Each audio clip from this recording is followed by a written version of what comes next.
device was tested at a distance from the body. So if you put it on your body, you're going to exceed those FCC limits, which were never biologically safety tested anyway. And then a little further down it says to use a hands-free option like speakerphone or a headphone, right? What they're not telling you forthright is that one device now has multiple antennas in it. Cellular data, Bluetooth, Wi-Fi, locator, hotspot. And if you didn't know any better and you bought a 5G phone, it's got more antennas in it. Each one is in there separately going, here I am, where are you? Here I am, where are you? You know, trying to make that connection with the nearest cell tower or router. And again, the message is not no technology, it's safe technology. Knowing that, why would we leave all those antennas on? We can just start applying our own common sense. So the reason, and that's why they say don't touch it. Use a hands-free option like speakerphone. If you were to want a headset, one of the properties of microwave radiation is it likes metal. It amplifies with metal. So if you're just plugging a regular headset into your device, or heaven forbid those, you know, status symbol earbuds, first of all, you're putting a microwave transmitter on both sides of your brain, and you probably have that device stuck on you somewhere, and you're just getting like a triple whammy. So if you put a regular headset in, it's going to say, cool, metal, and it's going to truck right up the wire into your brain. So again, solutions for everything. This is something called a hollow tube or an air tube headset that operates on the principles of like a doctor's stethoscope. So you plug it into your device and set your device as far away from you as you can. Only turn on the one antenna you need. And then the signal comes up this wire, and then these little ferrite beads break the radiation from going any further. But the acoustics are good. You can still mute and do volume control. And then you have nothing but rubber going to your head.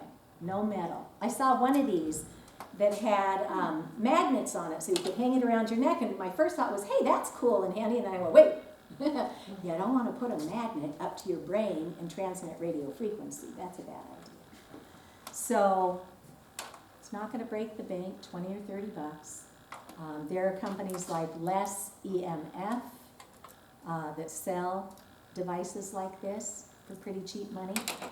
So what does hardwired technology look like? It looks like, yes. Sorry, what do you call those again? Hollow tube or air tube headsets. Thank you. Okay, and again, if you guys just want to sign up, and I'll put you on my distribution list. I try not to pollute your inbox, but when there's a time where we can take action, or I tell you when we're doing an education session, then you can come join along.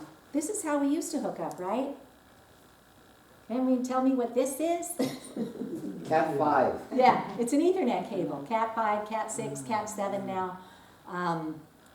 You probably have a box of them in your house somewhere from before when you got talked into going all Wi-Fi all the time, right?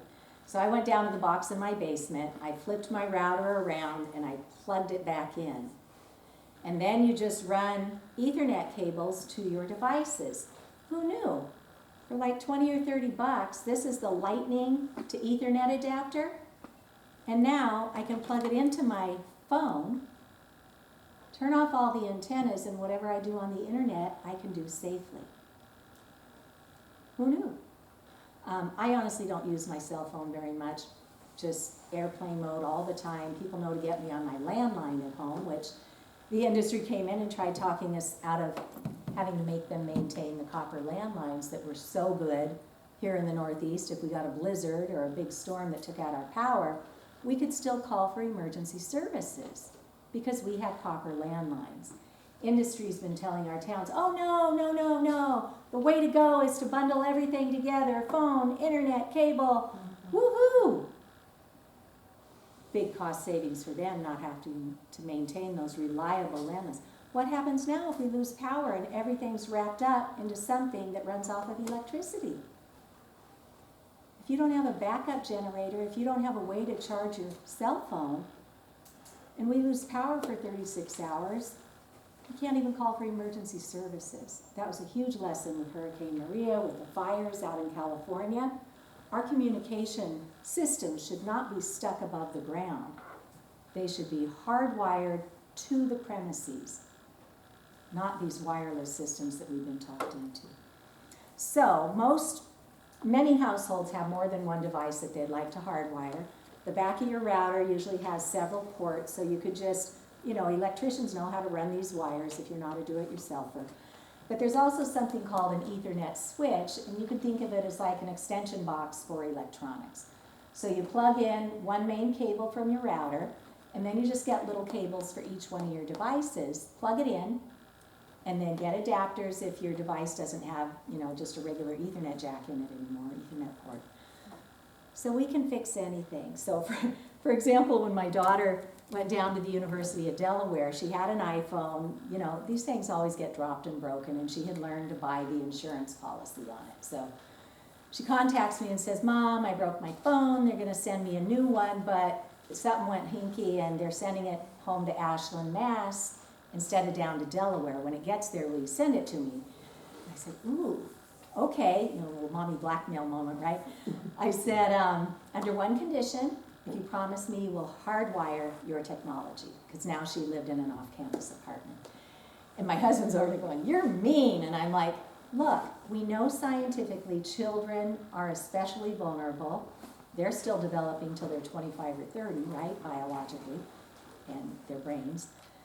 The elderly, anybody with an existing health condition, and pregnant women and fetuses, those are especially vulnerable subpopulations because our biological cells only have so much energy. And they're already dealing with other stuff. And then you layer on this environmental exposure, and our cells can often get to a tipping point and we start getting sick. So Steve's telling me I'm mean. I'm like, nuh-uh. So I go online, I get her a 50-foot Ethernet cable because her router was in her living room. I got her a roll of gaffer's tape or masking tape like they use on movie sets so we don't hurt ourselves on wires. And then I got her the switch and 2 Ethernet cables and 2 adapters, one for her iPhone, one for her MacBook. And I shipped it, I put some chocolate in the care package, it's not your typical college care package. But I said to her, our middle school principal taught us, trust but verify, right? So I said, okay, sweetie, here you go. Send me a picture when it's all done. She did me one better. She videotaped from her living room, taped all the way down through the kitchen, the hallway, and into her bedroom, and then she showed me that she went into each device and turned off the antennas. And when she was 15 and I first figured this out, I bring home the accoutrements and I say, okay, honey, we're going to hardwire your phone. She's 15, she's rolling her eyeballs at me. And I said, just plug it in and turn off the antennas and let's see if it works. She goes, oh my gosh, Mom, it's so much faster. And it is. Wireless is crummy technology scattering through the air. You put it in a cable, it goes woohoo, right? Faster, far more reliable. Your data, your security, your information's not flying through the air for anybody with a $100 application at the curb to hack into. And we should also mention the benefits of our folks who care about our environment. Back in 2012, a Greenpeace analyst said, if the cloud were a country, it would be the 5th largest consumer of energy in the world. And that was a decade ago, and think how much more we've been encouraged to bring into our lives and our communities. So it's a major component to what we call climate change. Okay? 5th largest consumer of energy in the world. And so that's kind of all the bad news. Let's talk about solutions, right? So we just taught you what you can do tonight. Turn everything off. Create a sleep sanctuary. Everything that is on your device, your clock, your alarm, your music you've downloaded, books, entertainment, anything you put on there, your camera, it's on there. You don't need to be sending signal back and forth. Same thing with the wearables. Put those things in airplane mode. You can go out to the Fitbit community webpage. I went looking one day. Strapping elite athlete, like 6'3", was having heart problems, and then his Fitbit broke. And it took him a couple weeks to get the next one, and his heart problem resolved. He puts the new Fitbit on, heart's gone jiggity again. Right? We're bioelectrical beings. Okay? So you didn't know what you didn't know. So don't be hard on yourself. Don't be like the newly baptized where you're going to tell everybody around you what they have to do now, because it doesn't work that way. We can teach, we can offer them the opportunity to come along and learn, we can share the facts, but you are the only person that you can change. So just go easy on yourself, because it's really hard if you're a parent or a grandparent, because you want to get in there. And the science also shows this hits the same receptors in the brains as drugs and alcohol and pornography and gambling and tobacco, and it is a biological addiction. It can be. So if you remove a device from a child and they lose their minds, that's probably a pretty good sign that they're on a really bad path. And we have books in the back. You can take pictures. You can go out to my website on the resources page and you'll find all these books. Dr. Victoria Dunkley has a book and a 4-week protocol to reset your child's brain. Scary as it may be to think of separating your child from their devices, by the end of those 4 weeks, the entire family is like, oh my gosh, we've got a life again. We know how to interact again with one another. So we have solutions for everything. So Martin Luther King Jr. taught us, when society finally does the right thing, it comes through 3 channels. 1, the public learns and takes action, and that's what we're here hoping to inspire. Start taking action for yourself. Give yourself a sleep sanctuary so your body can repair. And then find your way to hardwiring. So, and then start talking to your community about it. 2, it goes through the courts. And 3, public policy ultimately catches up, in this case, to the science. So I want to share really good news in all of those areas. I already shared that the FCC got sued and lost. And it was really kind of sad, because the judges are looking at 11,000 pages of scientific evidence, medical evidence, and citizen testimonies showing extraordinary harm. The folks who sued presented the judges with 27 binders full of all this stuff that was put into the public record. It is now officially part of the public record. They hand this over to the judges, and the judges look at the FCC and go, so how did you determine that you wanted to reaffirm these public radiation limits that you set back in 1996, when we had none of what we've got today? And it has nothing to do with 6 or 30 minutes, because now we're being exposed around the clock by many things all at once. What does the FCC say? Oh, the FDA said it was okay. Well, the judges are like, well, where's the FDA's homework? And there is none. We have a huge regulatory gap. Not one of our federal agencies has ever done the review of the independent science. Not one. The EPA and the CDC were well on their way back in the 90s. And then this law got passed, and guess what? Their programs got defunded. So not one of our agencies is looking out for us, and they keep letting this just roll out in our societies, one iteration after the next. So this is just one court case. There are many court cases around our own states. Up in Pittsfield, Massachusetts, just as the pandemic was coming on, and all of our children and all of our parents were being sent home to work and study, this little girl comes downstairs and goes, Mama, my head really hurts and I feel all buzzy inside. And they had been watching these trucks break through their neighborhood into the woods behind their house. They called up the town, hey, what's going on? We don't know. They call up their DPW. We don't know. They call the local police. We don't know. They call their legislators. We don't know. The police put up police tape so they could kind of start figuring it out. These trucks broke through and said, we're putting up a cell tower, and you guys, you're just collateral damage. You're the cost of doing business. They actually told these neighbors that. So now you've got families locked in their homes, in lockdown, literally locked in their homes, with a cell tower radiating 24/7. So the citizens start going to their city council, to their legislators, After about a year and a half of that, because they weren't going to back down, these were their homes, and they couldn't stay in them anymore. The children were vomiting in their beds. They were having all sorts of skin problems, heart irregularities. Neighbors were saying the ringing in the ears is so bad I can't think. 3 people whose cancers had been in remission came back. One of them has since died. They have been fighting this in Pittsfield for 3 years now. For the first time in the U.S., their city council, because these families wouldn't go away, their city council said to their Board of Health, please investigate this.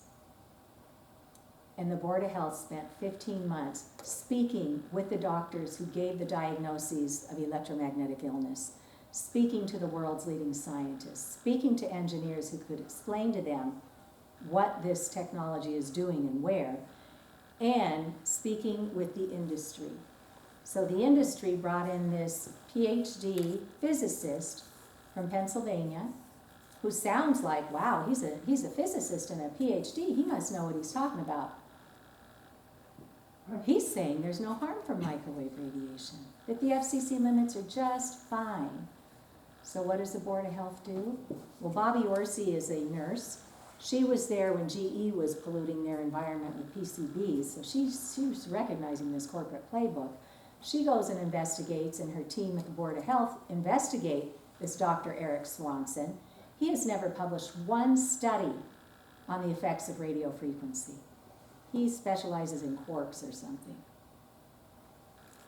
So Pittsfield gathers all of their data. This Board of Health puts it in a 24-page document that's an excellent one, and it's on our state's state activities page on Massachusetts for Safe Technology. They say this guy doesn't know what he's talking about. He is not a credible resource. They document the science, and they declare that those homes are uninhabitable because of that cell tower. And only 6 antennas went up, and it's licensed for 48. So this little diagram here tells us what the science says. The science shows us in the epidemiological studies, which are those that go out and say what is actually happening in society. There is a curve of death, neurotoxicity, insomnia, all of it, that starts coming down at 500 meters, which is 1,640 feet. Those statistics don't actually start catching up to the population general statistics till double that at like 3,000. But at like 500 or 1,640 feet, it starts to come down. So that's what this outer circle is all these houses and all the land and the pollinators and everybody in here, they're all within this danger zone. So what happened in Pittsfield? The Board of Health said to Verizon, you have 7 days, please come to the table and let's figure this out. There's already another community member with a commercial property that said, I don't care if you put that cell tower on my land, there's no residential anybody around us. So there are solutions. Instead of coming to the table, at the 11th hour, Verizon went to the Worcester Superior Court and got an injunction against the Board of Health, saying that they are protected by the Telecom Act. And meanwhile, the Board of Health had already consulted with the state level attorneys who advised them that the Telecom Act, as it turns out, apparently, only applies to the siting of cell tower antennas and equipment. Once something goes up in the community, if there is harm to the people or to the environment, it is their responsibility at the Board of Health to resolve it. That is their job legally. And so they figured out what it might cost if they had to do a court challenge, and there were 2 pathways that all total were something in the 80,000s, which for a town in their reserves, that's not going to break the bank, right? So Verizon does this injunction. Pittsfield says, the Board of Health says, we would like to take this to court. Mayor Linda Tyre, City Solicitor Pagnota, and their city council would not give their own Board of Health the resources that they require to get these families back home safely. There appear to be conflicts of interest with the city solicitor and the mayor. He represents industry as well. So now there's a civil lawsuit in Pittsfield because these citizens are not going away. A lot of citizens do. They get so sick, they lose all their money staying somewhere else, trying to get back, so they just leave. They sell their homes and they leave. But Pittsfield is sticking. And they had their court case on the 6th of April, and we are awaiting the judge's determination. We want to remove that injunction, let the Board of Health execute their duty of care. Okay? So there are lawsuits happening all over the country like this. Tahoe's got a big one going on. Los Angeles has a big one going on. And this is a big environmental justice issue as well, because these toxic industries come in, put their pollutants in where these impoverished minority communities often will have no idea or no power. So it's big, but there are great inroads happening. And I just want to mention that one of the gentlemen in Pittsfield, when they were testifying, got up to the microphone at their municipal meeting and he said, you know, I've lived here 22 years, I always garden, it's my happy place. The first year that that cell tower was on, there were almost no pollinators. By the second year, all the pollinators were gone, and he had to go out and hand pollinate his garden. So it's not just the neonicotinoids, we are frying our poor little helpers out there. And if we don't get ahead of this, what are we gonna have? Drone bees pollinating our food? Some would like that. So that's what's going on in the courts. The third part is public policy. When I first fell down the rabbit hole with this, I had done all this fundraising in my schools alongside Senator Karen Spilka, who was my state legislator. So I go to Senator Spilka and I bring our little sign and I show her the science and I measure her cell phone and her district director's laptop, and both devices go off the charts. And what do I mean by that? Well, we can measure these invisible exposures. We now have an EMF medical conference that you can invite your own healthcare practitioners to get professionally trained. 24.5 continuing education credits if they register by June 15th and complete the coursework by July 1. This is the meter that was recommended at the medical conference for doctors to loan out to their patients. There's one up on the North Shore of Massachusetts who she does what she knows to do to help heal a person, but if they don't get rid of these environmental exposures, they're not going to get better. So she loans it to her patients for $10 in 2 hours and says, here, go home, measure, jot down what's radiating where, come back and we'll teach you how to have a safer living environment. And what is that meter? This is called the Safe and Sound Pro 2, and it's a broadband radio frequency meter. And it's not sounding too bad in here because we've got all this concrete and dirt protecting us in the basement, right? But some of you might have devices that are not in airplane mode right now. I turned this on before anybody got here and it was measuring like 8. And the number is a unit of measurement called a microwatt per square meter. So within like 3 feet of air, how much radiation is there? If you'd be so kind, it would be lovely if you'd turn them off, or put them in the cell phones in airplane mode. Mm-hmm. Thank you. I just peaked at 594 microwatts. Okay, I'm at 261 up here. Yeah. So the science wants us to be at 10 or less. What's it Now at? you said it went off. Right now, it just went to 749. And what's the upper? You said it went off the charts next to people's cell phones. So what was off the chart? 20,000 see? microwatts? Steve, do you mind if I do this real quick? Oh, go ahead. Okay. Yep. You want I'm to? just wondering what the upper limit on your. 2.5 million. Oh wow, that's pretty high. So right now, this is connecting to the cellular antenna, the data, the Bluetooth, the Wi-Fi, and I'm not even doing anything. I'm not transmitting, sending a cute little emoji or anything. And we just went from less than 1,000 to 458,000.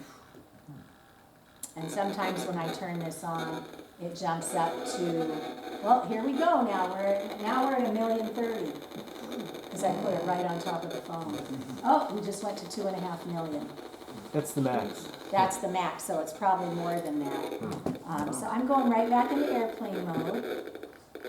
That's microwatts per square meter. Yes. So, watch, it just dissipated and went down. They want us to be in that flashing green. That's as low as we can get. So 2.5 million, and I wasn't even doing anything. All right, so it has a nice little reset button. I just hit reset, and I'll get further away from you guys, and it's like 30. Okay? So seeing is believing, and now with 5G and the Internet of Things, they want to put an antenna in just about everything you buy to harvest your data, to sell as a revenue stream to third-party people who would like to sell you their products. So that's what 5G and the Internet of Things is. But for public policy, Senator Spilka put me with an attorney in her office, and we crafted a very simple bill to simply form a commission, get the right minds at the state level together, and look at this issue and fix it, which common sense sounds pretty straightforward to me. That was back in the fall of 2014. My bill was introduced in 2015 in January. People said, oh, Cece, it went in under your name, good luck. They've got they've got thousands of bills they got to get to every 2 years. If it comes in under constituent request, yeah, right, they're probably not even going to look at it. Others would say bills in Massachusetts go nowhere in the first session, so good luck to you. Well, there are so many incredible people working on this, and being a tech writer, I just created a template and said, hey guys, would you please send in a statement? And we actually got scientists, doctors, people like Sam Parrish, who's a professional in the field. We got all this amazing testimony in, and lo and behold, the Joint Committee on Public Health reported my bill out favorably. And I'm like, okay, did we win? Now what do we do? Who do we tell? How can we fix this? They're like, oh no, it needs to go to another committee. And then it would go to the House, and then it would go to the Senate, and then it would go to the governor's pen. And I'm like, okay. Well, we have had over 20 bills in the Massachusetts legislature, and not one has ever been passed. But this amazing film called Generation Zapped, which is now available through library streaming services like Canopy and Hoopla. Generation Zapped is also available through Amazon Prime. And in 74 minutes, it's an amazing way to learn about this. It's really professionally done. And Generation Zapped, like you stuck your finger in a socket. And Ashland's little sign has its little 2 seconds of fame in there too. So, That's the only school system that has those signs? no, there's a Waldorf school up there in Massachusetts that has actually put in kill switches on the wall with timers. The Hartsbrook School. And so if the teacher forgets to turn it off, it'll turn itself off after 5 minutes or 10 minutes. So great solutions, right? And she said, the administrator said it really wasn't even hard to hardwire. We already had it. We pretty much just had to turn off the antennas. So these things were already plugged into cables, but they didn't know to turn the antennas off to protect the kids and the staff. So it's not rocket science. Put a wall switch in, hardwire. We have instructions we can share.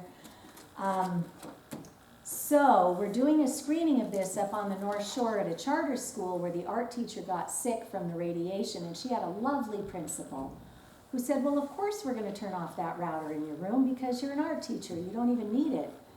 And so she said, there's this film out and there's this lady. Could we bring it together? So I went and co-hosted a screening of Generation Zapped, and it was great. There was a pediatrician there were school teachers and parents. It was lovely. And this woman, Deb Hodgson, came down from New Hampshire. She had seen the invitation, and Deb's one of those ones who got so sick and nobody could figure it out until she did her own research. Actually, she was going to go off Coumadin, and she had learned that with that rouleau effect, it can cause blood clotting. So she took it upon herself to get rid of the wireless inside her home. And you know, when you open this conversation, because of the conditioning we've had, a lot of people are going to go, tinfoil hat conspiracy theorist, don't talk to me, right? And that's kind of what we get from our own families. when we fall down the rabbit hole. And it's very hard because we love them and want to protect them. And they're like, yeah, right. Deb's kids had given her a plant that sat in the kitchen for a year. She gets rid of the wireless. That plant shoots up 15 inches in a couple of months. And seeing is believing. She didn't have a meter then, so she couldn't show them. But that plant convinced her husband and young adult kids that mom's not actually crazy. Okay? So Deb comes down, joins us for Generation Zap, teaches her state representative. He came knocking for the vote, invites him into her living room, shares what the heck happened to her. He's an engineer who's only been taught you have to have heat to have harm, but he's a good legislator. So Rep. Patrick Abrami goes and looks for the science, and he has this major wow moment, like, wow, what are we doing? He starts drafting a bill. Deb introduces us. They get in his car from New Hampshire, sit at my kitchen table for the afternoon in Mass. We talk about that legal fine print we walked you through. We talk about the FCC allowing 100 times more radiation than certain other countries do, how they're ignoring the thermal or the non-thermal effects, and nobody's looking at the cumulative effects, and that the world's leading reinsurers, Lloyd's of London, Swiss Re, AM Best, they long since classified this as a pollutant. This is electropollution. They put exclusions in their policies, and they do not cover for damages. So when our towns let these contracts come in with the industry, we need to rewrite our zoning bylaws and make sure there is real insurance in place and that our towns are not going to be held liable for damages, whether it be from biological damages or these things falling down and exploding and putting toxins in the air and damaging property. And, you know, we need to be citing these things carefully. In 2019, there's an organization called APCO, which has site hardening guidelines that make sure with man-made or natural disasters that those communication systems stay up. So you need to harden the site to make sure it's not going to go down. The industry doesn't like those, but we should all be putting those into our zoning code to make it more difficult for industry to just come push their way in. Okay? So long story short, we passed the first law on the land in New Hampshire in 7 months. It went through the House, the Senate, under Governor Sununu's pen. The law said you have to form a commission and investigate this in 1 year's time. And they did.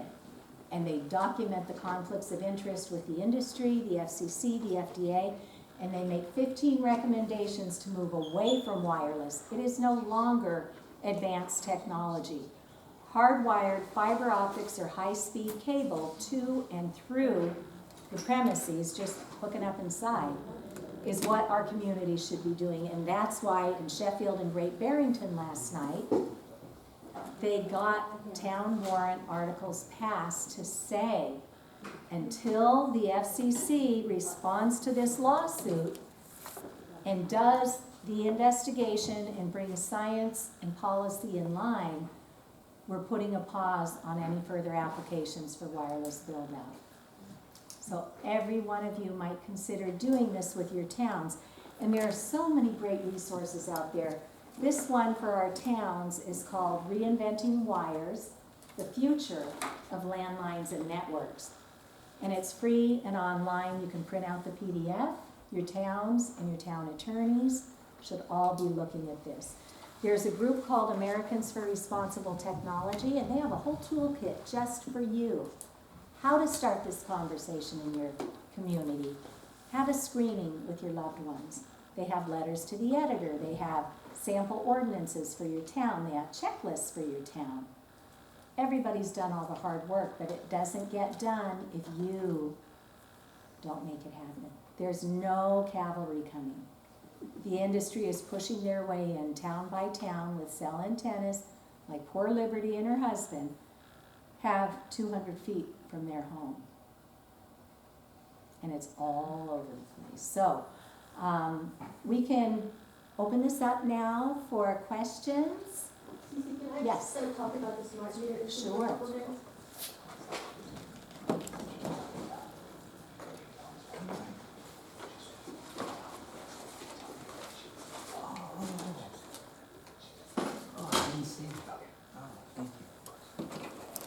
want to thank you so much, Cece, for that tremendous explanation that you gave. It covered so much territory, and I'm sure that everybody really benefited from what you had to say. And we just appreciate you so much.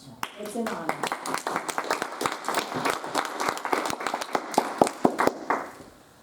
Okay, I just want to hold your attention for a couple of minutes and tell you what's going on in Rhode Island with smart meters and what you can do.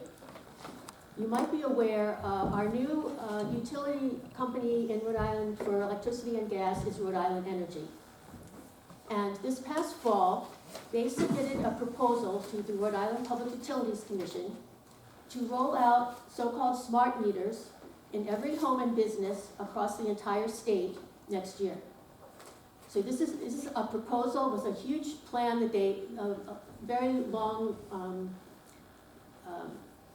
I'm losing my words too. Anyway, it's a whole involved, complicated plan. And the Public Utilities Commission had a public hearing on April 4th to hear from the public what we think of this plan.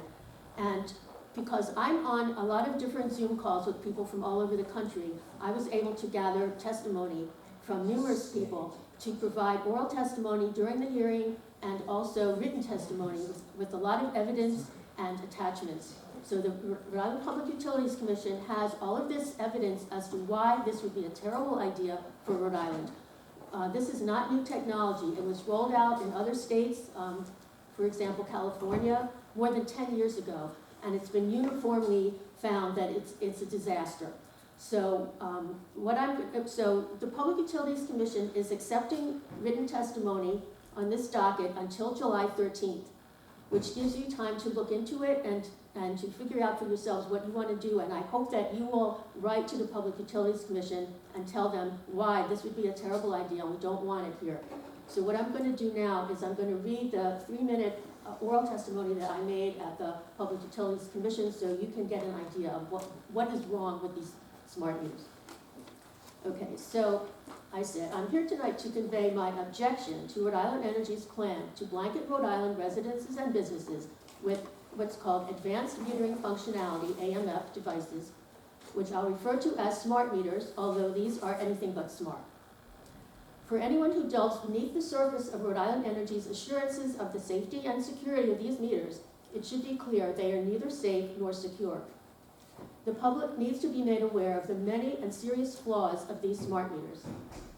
Those who have researched the topic know that we do not need and do not want the imposition of a technology that imperils health, collects intimate data from every household and business, causes household appliances to malfunction, causes electrical fires, requires excess energy to run, increases atmospheric CO2, and controls and unfairly monetizes consumers' energy use. Now that most of Rhode Islanders have what's called AMR meters, which is what Cece described before, where a truck can go by once a month and get your reading off your meter, which is only a one-way transmission. These smart meters are two-way transmissions. So the default setting for houses, apartment complexes, nursing homes, schools, hospitals, and businesses should be safe, accurate analog meters, the old-fashioned kind that give off no radiation and are accurate and last for up to 50 years. Okay, analog meters cause none of the litany of negative effects that I just enumerated for the smart meters. So smart meters will have to be serviced and or updated or upgraded probably every 5 to 7 years. So it's a huge monetary outlay, almost $200 million that the ratepayers are supposed to pay. According to Rhode Island Energy, we'll have like an extra 70 cents per month in our bill or something. Anyway, so these smart meters will have to be redone every 5 to 7 years. So in their document called Advanced Metering Functionality Business Case and Attachments, which Rhode Island Energy submitted to the Rhode Island PUC, dated last November, they say, there is no reliable scientific basis for a mechanism by which RF fields can cause effects in the human body other than through heating, that is thermal effect, which you now know is not true. The RF fields from the AMF meters being used by Rhode Island Energy are far too low to cause a heating thermal effect. The RF field levels from the AMF meters being used by Rhode Island Energy more than comply with the applicable FCC RF exposure limit for the radio in the AMF meters. That was a quote. However, these statements obviously ignore the findings of the U.S. Court of Appeals for the D.C. Circuit. That's the ruling that Cece spoke about. So that decision in 2021, the court said that for the FCC to decide to retain its 1996 safety limits for human exposure to wireless radiation, despite everything that's changed since 1996, that decision was arbitrary and capricious and not evidence-based. The court held that the FCC failed to respond to the 11,000 pages of evidence that exposure at levels below the thermal limit causes negative health effects. And the court found the FCC failed to address impacts of long-term wireless exposure, impacts to children, the testimony of people injured by wireless radiation, impacts to wildlife and the environment. There was no consideration whatsoever about anything other than humans, and even for humans, they failed. And impacts to the developing brain and reproduction. So, with oral and written testimony that's being presented to the Rhode Island Public Utilities Commission, hopefully they will decide not to allow Rhode Island Energy to go ahead with this terrible plan of installing a smart meter in everyone's home. And I should say, they will allow the individual homeowner or business to opt out. But it's really not a solution, because if you live in an apartment building or a nursing home or in a business that has a bank of them on the outside, you will not be protected, even if your particular home does not have a smart meter. So this is something we have to say no, and I have a flyer on the back table that has the email address of the clerk of the Rhode Island PUC that you can write to. Yep. We have a smart meter on our house, I'm very sorry to hear that. and because it's not our house, Yeah, we- well, we're not able to do Yeah. anything about it. some And, people, there is a way to shield it, but I'm not an expert in that, and I can't give any advice on it. But there is, you can purchase something that will shield it from the outside and the inside, but a very knowledgeable technician has to do it. It's not something that do it yourself. It's a difficulty too. We've got this smart meter over Yeah. here, and the 5G's over there, and that's why I've been sick. Yeah. But just a word of encouragement, when citizens and experts sent in testimony down in Maryland, their water commission is the largest district in the country, and they pulled the plugs on that proposed smart water system that was supposed to go in. So it can be done, but it only happens, you guys, if you take action, start educating those around you, sit down with your loved ones, watch Generation Zap together. It's a really neutral way to say, hey, there's a conversation I think we need to start. I don't know enough about it, so let's just sit and watch this. And then if we have your email address, I'll send you my slides that have all this laid out very neatly, and you can go drill around in that. So, any questions? Yes? Thank you for that. I think your delivery is very good, and I could get you to go into all the schools and everything. If you can Maybe we open a could- door, to bring get me people in. to wake up. But Yeah. my name is Mark Brody, and I do integrative medicine and environmental medicine, and I've taken a big interest in this electrosmog issue for many years now, and I know many stories of people with brain tumors. I know of a 19-year-old boy who died of idiopathic sarcoma in his hip, right here, and just advanced and killed him. And we were the neighbors for a while, and the doctors had no idea what caused it. And I was like, well, it's right where you put your cell phone, and this really weird cancer. I know of a guy who used to put his laptop on his lap all the time. He developed a melanoma in his pelvis, deep inside his pelvis. So these weird kinds of cancers can come up. Yeah. I found in my practice, I want to just share this with you, that one of the things that has been very effective is I keep an electrosmog meter. I have a Coronet, it's kind of an old one. No, that's a good one. That's a good one. And, I talk to people about it, and I say, yeah, let me just show you this.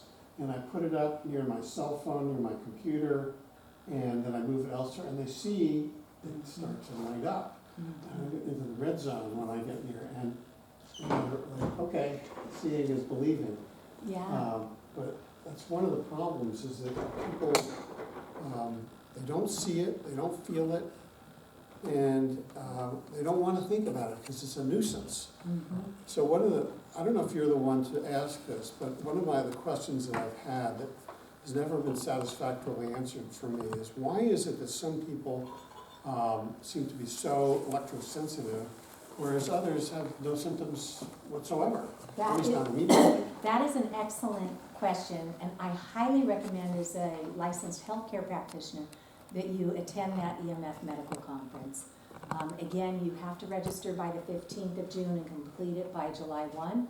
Dr. Magda Havas is one of the co-chairs of that conference out of Trent University in Canada, and she has identified specific vulnerabilities. If you've been exposed to mold and other toxicities, you may not even know it, but that could be an added environmental burden when you expose yourself to radio frequency. Anybody who's had a lightning strike or been electrocuted in some way, that could make you especially vulnerable. And genetics could play a role in it. I've heard that heavy metal toxicity Heavy metal, can kind of turn you into like Yeah. a human antenna. well, yeah, because we know what radiation does with that. So yeah, so some people who are electrosensitive will pay thousands of dollars out of pocket to get their metals removed from their mouth, from their dentistry. So yeah, we're all so biologically different, and it's also cumulative. So people who say, I don't feel it, I'm fine, what if tomorrow's the day you hit that tipping point? So the best line of defense is removing the exposures, and right now, the Centers for Disease Control and Protection, the CDC, they already recognize ionizing radiation, right? The sun, the gamma rays, X-rays. We would never leave ourselves or our kids exposed 24/7 to that.